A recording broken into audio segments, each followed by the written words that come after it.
Hello दोस्तों, आप सबका स्वागत है हिस्ट्रीलॉजी चैनल में। जैसे आपको पता ही है कि हमने हिस्ट्री की एमसीक्यू सीरीज़ स्टार्ट की है, जो हमारे आगे आने वाले सभी एग्ज़ाम के लिए बहुत ज़रूरी है, चाहे वो हमारे पीजीटी हो, DSSB का हो, या नेट का हो, या यूपीएससी का। ये बहुत इंपॉर्टेंट सीरीज़ और क्वेश्चंस हैं जो हमने इनमें शामिल किए हैं। तो चलिए स्टार्ट करते हैं। क्वेश्चन फर्स्ट, विक्रमशिला विश्वविद्यालय इनमें से आज किस राज्य में स्थित है? ऑप्शन ए मध्य प्रदेश में, ऑप्शन बी उड़ीसा में, ऑप्शन सी बिहार में, या ऑप्शन डी झारखंड में। तो हमारा इसका राइट आंसर होगा ऑप्शन सी बिहार। गोपाल नामक व्यक्ति था जिसने बंगाल में पाल वंश की स्थापना की थी, और उनका एक पुत्र था जिसका नाम था धर्मपाल, और उसी ने ही विक्रमशिला विश्वविद्यालय की बिहार में जो उसका स्थापना की थी। क्वेश्चन 2, अजंता की कला को इनमें से किसने सहायता दी? मतलब इसमें किसने उनकी सहायता दी थी कला को आगे बढ़ाने में? ऑप्शन ए चालुक्य ने, ऑप्शन बी पल्लव ने, ऑप्शन सी वाकाटक वंश ने, या फिर ऑप्शन डी गंगा ने। तो हमारा इसका राइट आंसर होगा ऑप्शन सी वाकाटक वंश ने।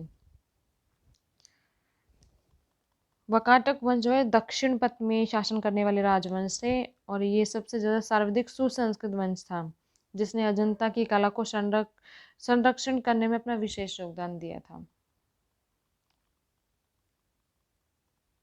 क्वेश्चन 3, 16वां जनपद के युग में मथुरा इनमें से किसकी राजधानी थी? Option A Vajji, option B Vatsa, option C Kashi, या ऑप्शन डी सूरसेन। हमारा इसका राइट आंसर होगा option D Surasena. Question 4, Buddha ने अपना पहला उपदेश कहाँ दिया था? ऑप्शन ए काशी में, ऑप्शन बी सारनाथ में, ऑप्शन सी कुशीनगर में, या ऑप्शन डी बोधगया में। हमारा इसका राइट आंसर होगा ऑप्शन बी सारनाथ में। महात्मा बुद्ध ने अपना जो पहला उपदेश है वो सारनाथ में दिया था, और इसे ही धर्मचक्र परिवर्तन कहा गया है। उनकी मृत्यु हुई थी कुशीनगर में, जिसे महाबली निर्माण कहते हैं, और उन्हें ज्ञान की प्राप्ति हुई थी बोधगया में, और काशी में उन्होंने काफ़ी टाइम व्यतीत किया था। क्वेश्चन 5, मुजफ्फरपुर बम कांड में 1908 का संबंध इनमें से किसके साथ है? Option A Savarkar, option B Ajit Singh, option C Prafulla Chaki, option D Bipin Chandra Pal. हमारा इसका राइट आंसर होगा ऑप्शन सी प्रफुल्ल चाकी। प्रफुल्ल चाकी और खुदीराम बोस, ये दो लोग थे। इन्होंने 30 अप्रैल 1908 को बंगाल की प्रेसिडेंसी के जो मजिस्ट्रेट थे किंग्सफोर्ड, उनकी हत्या करने का इन्होंने प्रयास किया था। प्रफुल्ल चाकी ने तो पुलिस से बचने के लिए तभी आत्महत्या कर ली थी, और खुदीराम बोस को गिरफ्तार कर फांसी दे दी गई थी। क्वेश्चन 6, इनमें से कौन 1930 के दशक में किसान सभा आंदोलन में सक्रिय रूप से जुड़ी रही थी?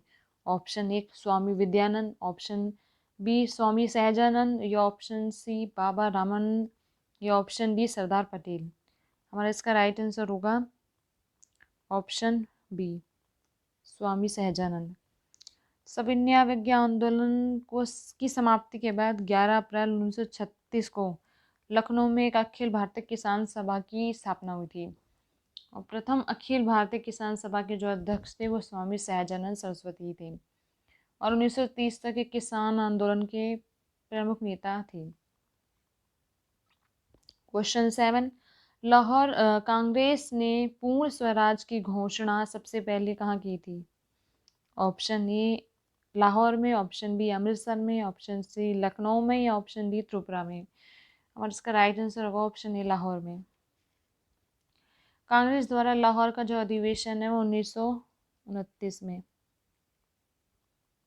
जवाहरलाल नेहरू की अध्यक्षता में रात्रि के 12 बजे रावी नदी के तट पर झंडारोहण किया गया था, और ये पहली बार पूर्ण स्वराज की घोषणा की गई थी।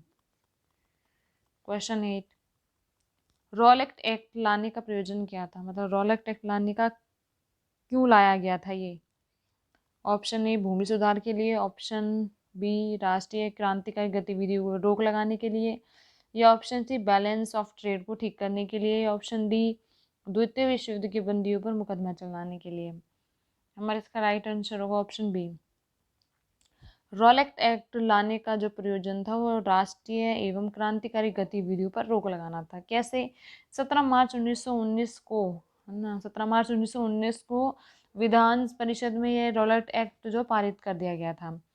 और इसमें इसमें क्या प्रावधान दिया गया था कि जिसको भी चाहे बिना मुकदमे के ना सरकार जेल में डाल सकती है। और इसलिए इस कानून को बिना वकील, बिना अपील और बिना दलील का कानून कहा गया है। इसका उद्देश्य बस यही था कि ये राष्ट्रीय और क्रांतिकारी जो गतिविधियां हो रही थी, आंदोलन होते हैं, वो ताकि ना हो। क्वेश्चन 9, पब्लिक वर्क्स डिपार्टमेंट को 1845 से 1855 के दौरान स्वरूप देने वाले थे। Option A lord Dalhousie, option B lord Cornwallis, option C George Auckland, या ऑप्शन डी वारेन हेस्टिंग। हमारा इसका राइट आंसर होगा option A lord Dalhousie. Lord Dalhousie से पूर्व थे एक फौजी सदस्य हैं जो सार्वजनिक निर्माण कार्य हैं, इसे हिंदी में बोलते हैं सार्वजनिक निर्माण कार्य, पब्लिक वर्क्स डिपार्टमेंट को उत्तरदायी थे। उनकी नागरिक विभाग के जो कार्य की उपेक्षा होती थी, तो डलहौजी ने पहली बार एक ऐसे सार्वजनिक निर्माण विभाग बनाया जिसके अंतर्गत ये उल्लेखनीय कार्य किए गए थे, जिसमें जैसे कि गंग नहर का निर्माण, जीटी रोड का पुनरुद्धार, ऐसे कार्य इसमें किए जाते थे पब्लिक वर्क्स डिपार्टमेंट में। क्वेश्चन 10, इनमें से किसे फ्रंटियर गांधी कहा जाता है? क्वेश्चन ए मौलाना अब्दुल कलाम आज़ाद को, ऑप्शन बी खान अब्दुल गफ्फार खां का, या ऑप्शन सी जतिन दास को, या ऑप्शन डी मौलाना मोहम्मद। ऑप्शन इसका हमारा राइट आंसर होगा ऑप्शन बी खान अब्दुल गफ्फार खान। उत्तर पश्चिमी प्रांत के प्रमुख नेता थे Khan Abdul Gaffar Khan.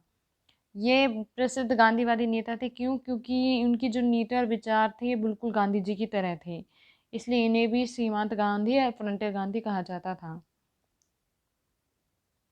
Question 11, ring fence नीति का संबंध इनमें से किसके साथ जुड़ा हुआ है? Option A Henry Lawrence, option B Dalhousie, option C Warren Hastings, या ऑप्शन डी लॉर्ड क्लाइव। तो हमारा इसका राइट आंसर होगा ऑप्शन सी वारेन हेस्टिंग। जो ये रिंग फेंस नीति, इसका संबंध वारेन हेस्टिंग से था। वारेन हेस्टिंग जो ब्रिटिश साम्राज्य को मजबूती देने के लिए कंपनी को अनावश्यक युद्धों में उलझाए बिना ही ऐसे उसने उसने आइडियाज़ बनाए थे कि हम बिना किसी युद्ध के बाकी सब राज्यों को अपनी अपनी सीमा में, साम्राज्य में मिला ले और सुरक्षा प्रदान करनी। और ये प्रसिद्ध हस्तक्षेप नीति अथवा रिंग फेंस की नीति का पालन किया गया है, जिसमें क्या होता था, अपने चारों ओर के जो राज्यों के साथ कूटनीतिक संबंध के आधार पर ये सुरक्षा प्राचीर के निर्माणों का प्रयास किया गया था। Question 12, the age of consent act किस वर्ष पारित हुआ था? ऑप्शन ए 1856 में, ऑप्शन बी 1891 में, ऑप्शन सी 1881 में, ऑप्शन डी 1905 में। तो इसका राइट आंसर होगा ऑप्शन बी 1891 में। एस बंगाली के प्रयासों के फलस्वरूप ब्रिटिश सरकार ने जो एज ऑफ कंसेंट एक्ट पारित किया था, जिसमें 12 वर्ष से कम आयु की कन्याओं की विवाह पर रोक लगा दी गई थी, और बाल गंगाधर तिलक जी ने इस बिल का विरोध किया था। क्वेश्चन 13, अबुल फजल की मृत्यु इनमें से किसके कारण हुई थी? Option A Shahzada Salim, option B Abdul Rahim Khan Khan, या ऑप्शन सी शहजादा मुराद, या ऑप्शन डी शहजादा दनियाल। तो मैं इसका राइट आंसर होगा ऑप्शन ए शहजादा सलीम। अकबर के समय में 1599 में शहजादा सलीम ने पुर्तगालियों के साथ षड्यंत्र कर विद्रोह कर दिया था। फिर इलाहाबाद में अपने को स्वतंत्र बादशाह इन्होंने घोषित कर दिया। फिर जहांगीर, जिससे सलीम के नाम से भी जानते हैं, ने 1602 में अपने मित्र था वीर सिंह बुंदेला द्वारा अकबर का जो प्रिय मित्र था अबुल फजल, उसकी हत्या करवा दी। क्वेश्चन 14, किस मुगल बादशाह ने तंबाकू के प्रयोग पर निषेध लगाया, मतलब कि तंबाकू का प्रयोग बंद करवाया? ऑप्शन ए बाबर ने, ऑप्शन बी जहांगीर ने, ऑप्शन सी औरंगजेब ने, ऑप्शन डी मोहम्मद शाह ने। और इसका राइट आंसर होगा ऑप्शन बी जहांगीर ने। जहांगीर ने अकबर के गौरवमयी विरासत को आगे बढ़ाया था और उन्होंने अनेक कार्य भी किए थे। उनके द्वारा गोहत्या निषेध भी किया गया था और दीपावली के दिन जुआ खेलने की इजाजत भी दे रखी थी। साथ ही जहांगीर ने तंबाकू के प्रयोग पर निषेध यानी कि रोक लगा दी थी। क्वेश्चन 15, हेमचंद्र विक्रमादित्य भारतीय इतिहास में किस नाम से जाने जाते थे? Option A Puranmal, option B Maldev, option C Rana Sanga या ऑप्शन डी हेमू। तो हमारा इसका राइट आंसर होगा ऑप्शन डी हेमू। हेमू जो है दिल्ली का शासक थे, आदिल शाह सूर का वजीर था और उसने दिल्ली पर अधिकार करने के लिए अपने आप को स्वतंत्र घोषित कर विक्रमादित्य की उपाधि धारण की थी। पानीपत का जो द्वितीय युद्ध हुआ था इसी में हेमचंद्र विक्रमादित्य और अकबर के संरक्षक बैरम खां के मध्य युद्ध हुआ था जिसमें हेमू मारा गया था। क्वेश्चन 16, इनमें से किस कर व्यवस्था को बंदोबस्त व्यवस्था के नाम से भी जाना जाता है? ऑप्शन ए जब्ती, ऑप्शन बी दहसाला, ऑप्शन सी नसक या ऑप्शन डी कानकोट। हमारा इसका राइट आंसर होगा ऑप्शन बी दहसाला। अकबर ने अपने शासनकाल के 24वें वर्ष में आईने दहसाला जिसे टोडरमल बंदोबस्त भी कहते हैं के नाम से एक प्रणाली शुरू की थी और ये मुगल कालीन शासन व्यवस्था को स्थायी रूप प्रदान करने के लिए दी गई थी। इस प्रणाली को बनाया किसने था? टोडरमल जी ने। इसी कारण इसे टोडरमल बंदोबस्त भी कहा जाता है। इसमें क्या होता था कि फसलों के पिछले 10 वर्ष के उत्पादन और उसी के समय उसके प्रचलित मूल्य का औसत निकालकर उस औसत का 1/3 हिस्सा राजस्व के रूप में वसूल किया जाता था। क्वेश्चन 17, किस मुगल सुल्तान के बारे में कहा जाता है कि उसने भूमि कर उत्पादन का 25% तक बढ़ा दिया था? Option A Balban, option B Alauddin Khilji, option C Mohammad bin Tughlaq या ऑप्शन डी फिरोज तुगलक। तो हमारा इसका राइट आंसर होगा ऑप्शन बी अलाउद्दीन खिलजी ने। क्वेश्चन 18, इनमें से किससे आंध्र भोज भी कहा जाता है या था? Option A Krishnadeva Raya, option B Rajendra Chola, option C Harihara या ऑप्शन डी बुक्का। तो हमारा इसका राइट आंसर होगा ऑप्शन ए कृष्णदेव राय। कृष्णदेव राय जो थे वो विजयनगर साम्राज्य का महानतम शासक थे। इनका शासनकाल विभिन्न उपलब्धियों के साथ साथ तेलुगु साहित्य के इन्हें क्लासिकल युग भी कहा जाता है। इनके दरबार में तेलुगु के 8 महान विद्वान या कवि रहते थे जिन्हें अष्ट दिग्गज कहा जाता था और इन्हें आंध्र भोज भी कहा जाता था। क्वेश्चन 19, किस ऋषि के बारे में कहा जाता है कि उन्होंने दक्षिण भारत का आर्यकरण किया और उन्हें आर्य बनाया? Option A Vishwamitra, option B Agastya, option C Vashishtha या ऑप्शन डी सांभर। इसका राइट आंसर होगा ऑप्शन बी अगस्त है। दक्षिण भारत के संबंध में जानकारी का जो प्रमुख स्रोत है वो संगम साहित्य है। प्रथम जो संगम हुआ था ये मदुरा में ऋषि अगस्त्य की अध्यक्षता में संपन्न हुआ था और ये संगम साहित्य से हमें ज्ञात होता है कि दक्षिण में आर्य सभ्यता के तत्वों का प्रसार ऋषि अगस्त्य और कौंडिन्य ने किया था। क्वेश्चन 20, सम्मिलित कीजिए, इनका मिलान करना है। ये समाचार पत्र और पत्रिकाएं हैं, इन्हें सम्मिलित करना है कि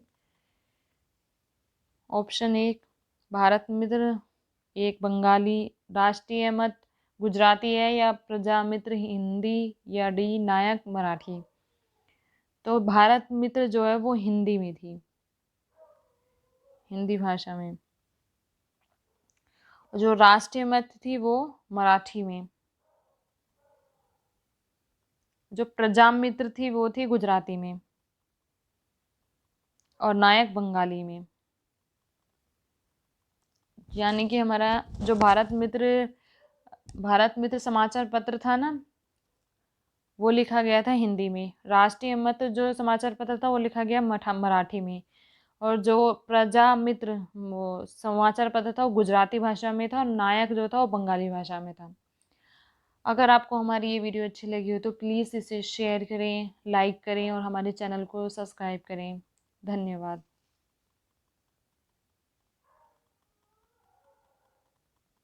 हमारे चैनल को अभी सब्सक्राइब करें, लाइक करें व बेल आइकन पे टिक करें ताकि आगे आने वाली सभी वीडियो की नोटिफिकेशन आपको टाइम टू टाइम मिल सके।